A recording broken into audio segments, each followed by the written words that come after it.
There's big news in the state of Connecticut. The school day SAT is going digital. No more pencil and paper. It's all going to be online.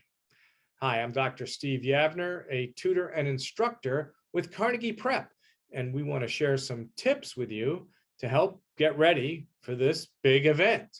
So first of all, when is it happening? It depends on your school. The state of Connecticut has given schools a couple options. It's either going to be March 23rd to 25th, or it's going to be March 29th to 30th. You need to check. Now, you may have heard about a shorter SAT coming online in 2024. This is not that.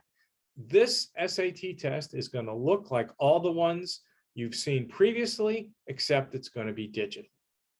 Okay, so coming up, what are we going to do? First, we're going to take a look at the College Board's digital interface. I'm going to show you what that looks like and how to navigate it. And then we're going to take a quick look at Khan Academy's digital practice tests. Now, Khan Academy is an affiliate of the College Board, and they have some official College Board SATs on their website, and that's a good place to practice doing them digitally. Now, remember, the interface on Khan is not going to be exactly the same as it is on the SAT. That's a bit of a problem, but I think it's still worth doing some practice so you get used to the idea of how to deal with the digital test.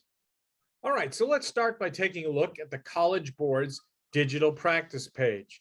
Do a Google search, College Board Digital Practice, and it should pop up. You'll see the College Board's digital testing page. It's kind of the easiest way to get there.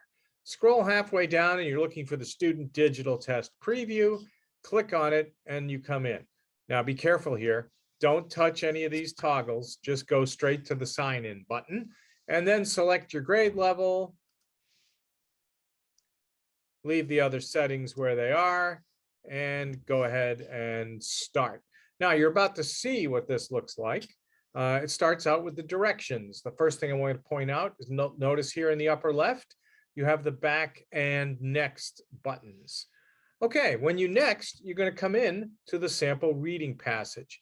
Now, this is the section you have to think carefully about because I think as you've looked at strategies on paper, the strategies now that you're on the computer might be a little different in the reading section. How much skipping around do you want to do? How many things out of order do you want to do? You've got to get comfortable with that on the computer if that's what you want to do. A couple of things to point out here. So you can toggle through the questions here by using the back or next buttons, or you can go to the right and call up the question directly. Now I want to point out, I'm in question 3, which is a best evidence question. The problem here is to see the actual question, you have to go back to it. And so you have to toggle back and forth. Notice that the lines are all pre-highlighted for you. You don't have to touch them. They're already highlighted. But I want you to also notice that you'll only see those highlights when you're on the question that is talking about those lines. For instance, here's question 4, a vocab question. As used in paragraph 4, catch most nearly means. Well, notice catch is highlighted when you're on question 4, but when you're on question 2, you don't see it. So that's something I think makes things a little easier. But again, with this section, you have to think carefully about your strategy. A little more on the navigation before we move on to writing and language. You'll notice all the buttons on the upper right. Here's your reference section, which comes in handy for math.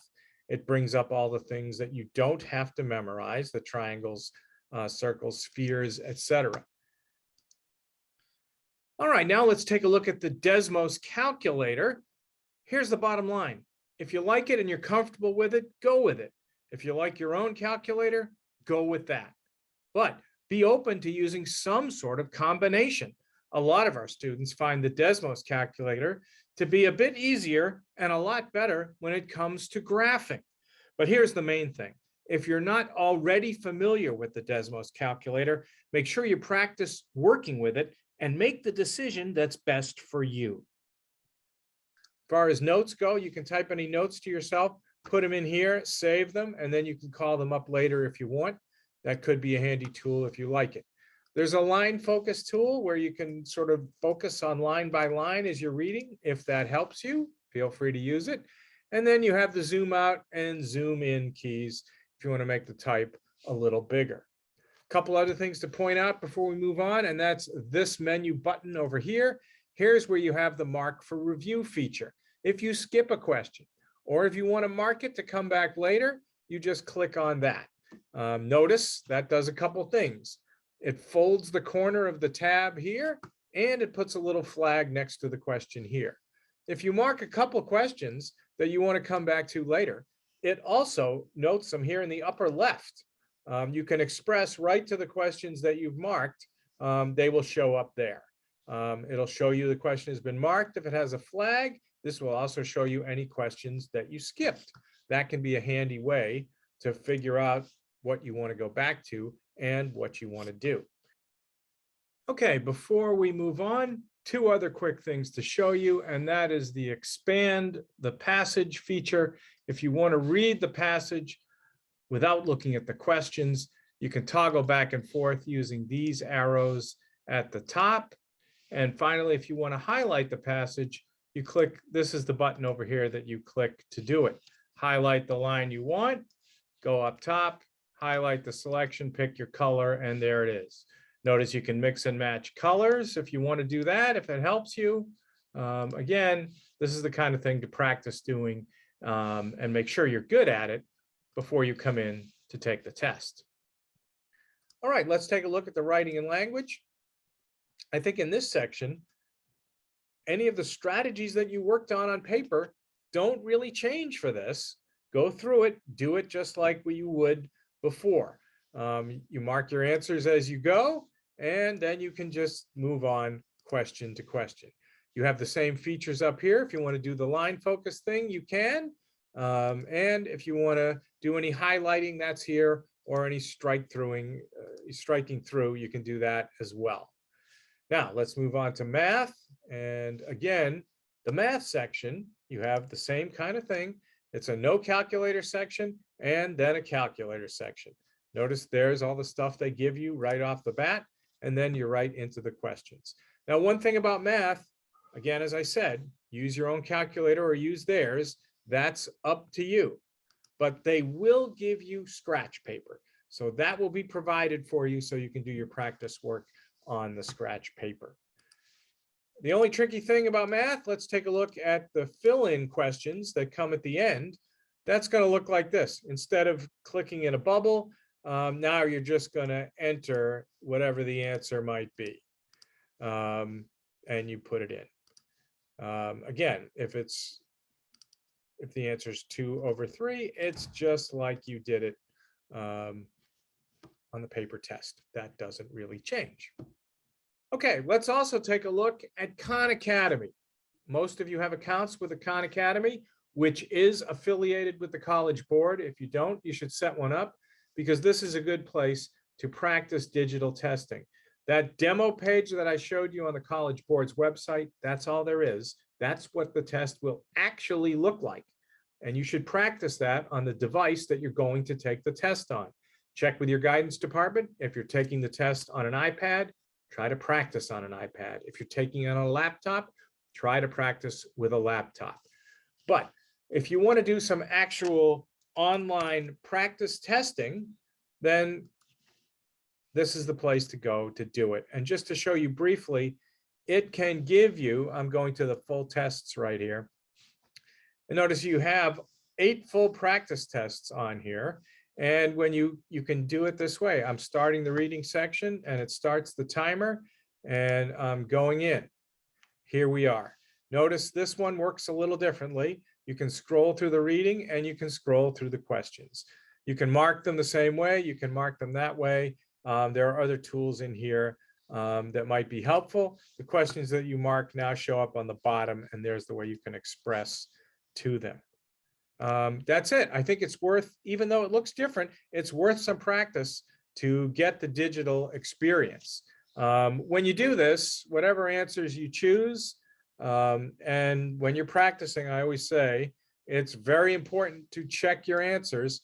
When you finish the section, okay, you'll get the scores, and you saw I randomly guessed, but now I can review my answers. and it gives you the explanations right here. You can skip ahead to the other questions by doing this. And if you're reviewing your answers, they're all right in here. And then you can go on to the next section. All right, just a couple of more points for you. If all this went by in a blur and you'd like to learn a little bit more about it, the best place to go is the Carnegie Prep website. Now, when you go to the Carnegie Prep website, the place to go is on the gray bar at the top. I'm in the upper right where it says resources and the blog. If you click on the blog, you'll see our first blog post for you is the Connecticut in-school SATs going digital. To read more, here it is. All the details are right here, and you'll take a look. We have screenshots of a lot of the things that I just showed you. I also want to point out that, here's the link that will take you directly to the sign-in page. Here's the link that will tell you more about the Desmos calculator, if you're interested in that. And we also have the link to the Connecticut School Day SAT FAQ page, and you can read more about that. One other thing that we get a lot of questions about is canceling the test scores. Now, the test scores are all going to go to the State Department of Education. There's nothing anybody can do about that. But if you want to stop the scores from being reported to the College Board, you can absolutely do that. So if you want to cancel your score, the information for how to do that is also on the web page. And again, we're going to the resources. And if you scroll down, test registration and cancellation. This is where all the information is right here. And you have up to 4 days after the test to cancel your test score. You can also request a form at the test center. If you know you want to cancel it right away, you can get it right at the test center. If you decide after you leave the test center to cancel, here's some information from the SAT's website. You need to download this form, you need to sign it, and then it needs to be faxed or overnighted to the SAT. And the reason you have to do that is because they want your signature. Finally, as you've seen, there's plenty of information on the Carnegie Prep website for you. Lynn, Jerry, all of us on the Carnegie Prep team are standing by. We're ready to help. We have private tutoring. We have SAT classes. Anything you need, just feel free to reach out and let us know. I'm Dr. Steve Yavner. Thanks for joining me for this, and good luck.